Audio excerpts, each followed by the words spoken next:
Ladies and gentlemen, the President of the United States.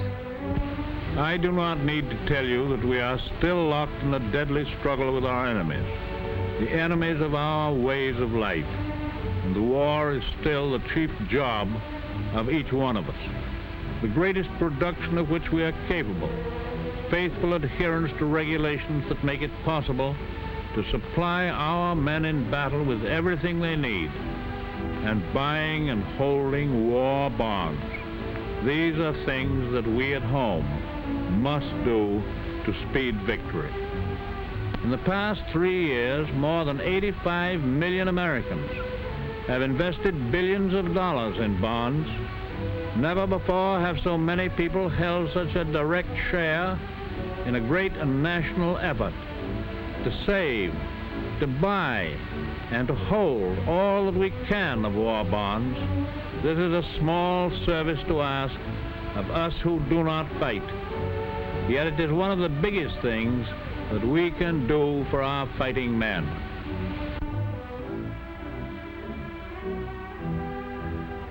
It is one of the biggest things that we can do for our fighting men.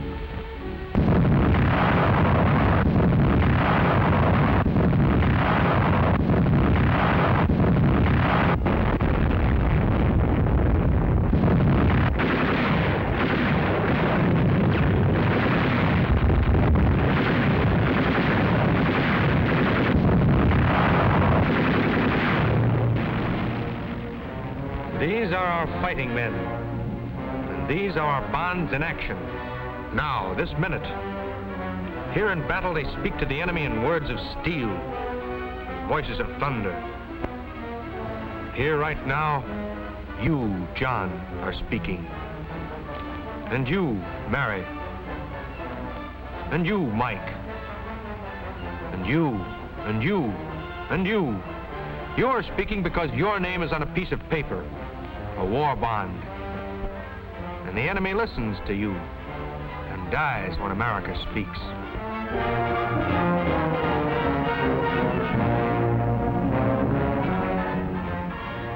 But battle isn't all noise. There's also silence. The deep silence of men suffering. Here the words you speak fall soft and reassuring. Here your bonds say relief from pain. They say hope, health, sanity. They reinforce the skilled fingers of surgery, shelter injury and illness,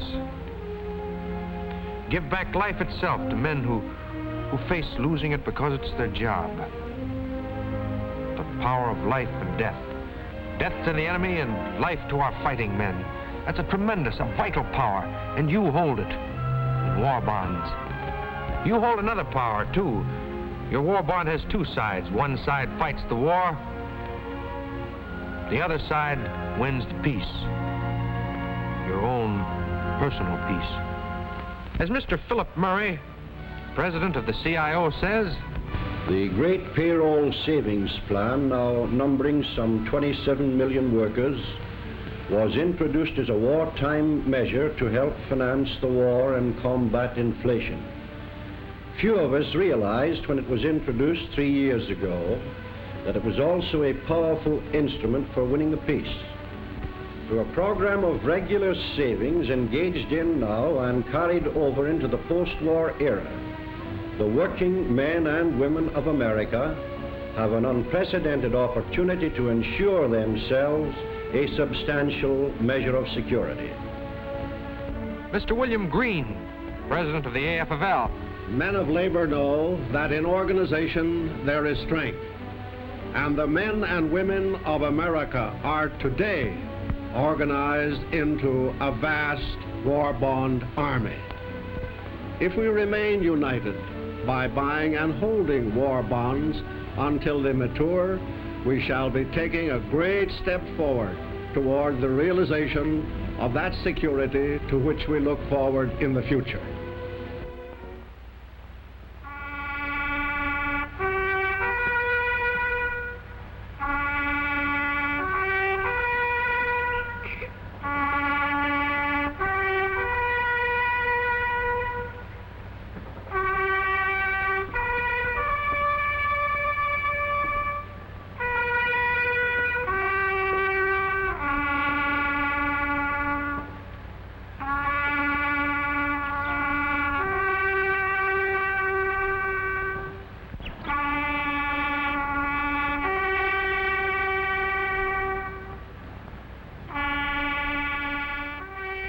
These, too, are our fighting men. They have security, timeless and eternal. They got it the hard way. It wasn't the kind they wanted, but they knew what they had to do. And they knew, too, these partners of yours, what you have to do. They knew what bonds mean out there and back here, now and in the future.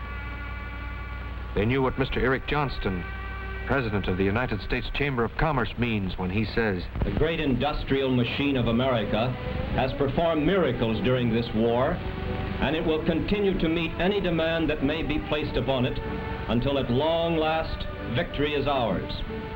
But it takes work and money and plenty of both to keep this immense industrial machine operating at full steam. The bonds you buy and hold now account for a large part of that money. And when the war is over, these very same bonds will form a backlog of funds with which you can buy a home, or educate your children, or put you in a small business, or if needed, for food, rent, and clothing. The bonds that you buy today and hold in the future give you a vital stake in our America that is, and in our America that is to be."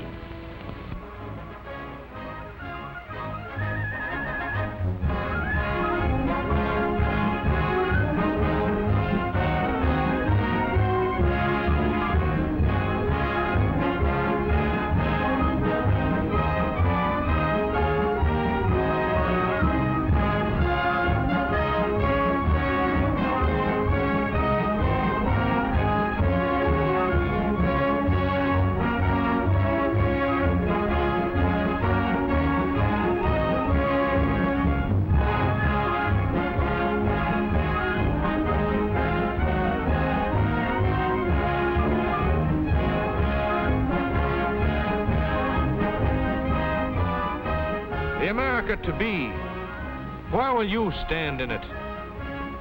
Here's how some other Americans stand. When the war is over, I'm going to open up a beauty parlor. My boy is going to go to a good American college. We're buying and holding our war bonds for a little home in the suburbs. I saw what happened after the last war. I keep on buying my bond, $75, and I get $100 after 10 years for them. Me and my husband buying a war bond. When my son come back from the war, and I buying a home out the country. I got a brother over there. When he comes home, we're going to open up a filling station. If that doesn't work, we're going to open up some other business. I have a boy in this war, and I'm saving my bonds for his education when he gets back. The main thing is to help our boys. That's why I'm buying war bonds. I buy bonds every month and keep them so as I can pay for a college education after the war. I buy bonds every payday, and I hold all that I've bought. When this scrap is over, I'm going into retirement and do lots of fishing. I have been buying bonds since the beginning of the war and will continue to buy and keep them until after the war, so as to have enough money to start into a business of my own. And now, the Secretary of the Treasury, Mr. Morgenthau. I think all of us have a better idea now what war bonds mean to the winning of the war and to our security in the future. But there are a few other things that you should know about your war bonds. The war bonds you buy, E-bonds, were especially designed for your protection. They're an obligation of the government and are guaranteed by the full faith and credit of the government in the same way as a dollar bill in your pocket, but with special privileges. Here are some of the special privileges you get with E-bonds. Each E-bond is owned individually in your name. It's yours. It's worthless to anyone else. If it's lost or stolen, you can get another one. You can name someone in the family to own it with you, a co-owner which means that you both own the bond like a joint savings account. You can name someone as beneficiary the way you do on your life insurance policy.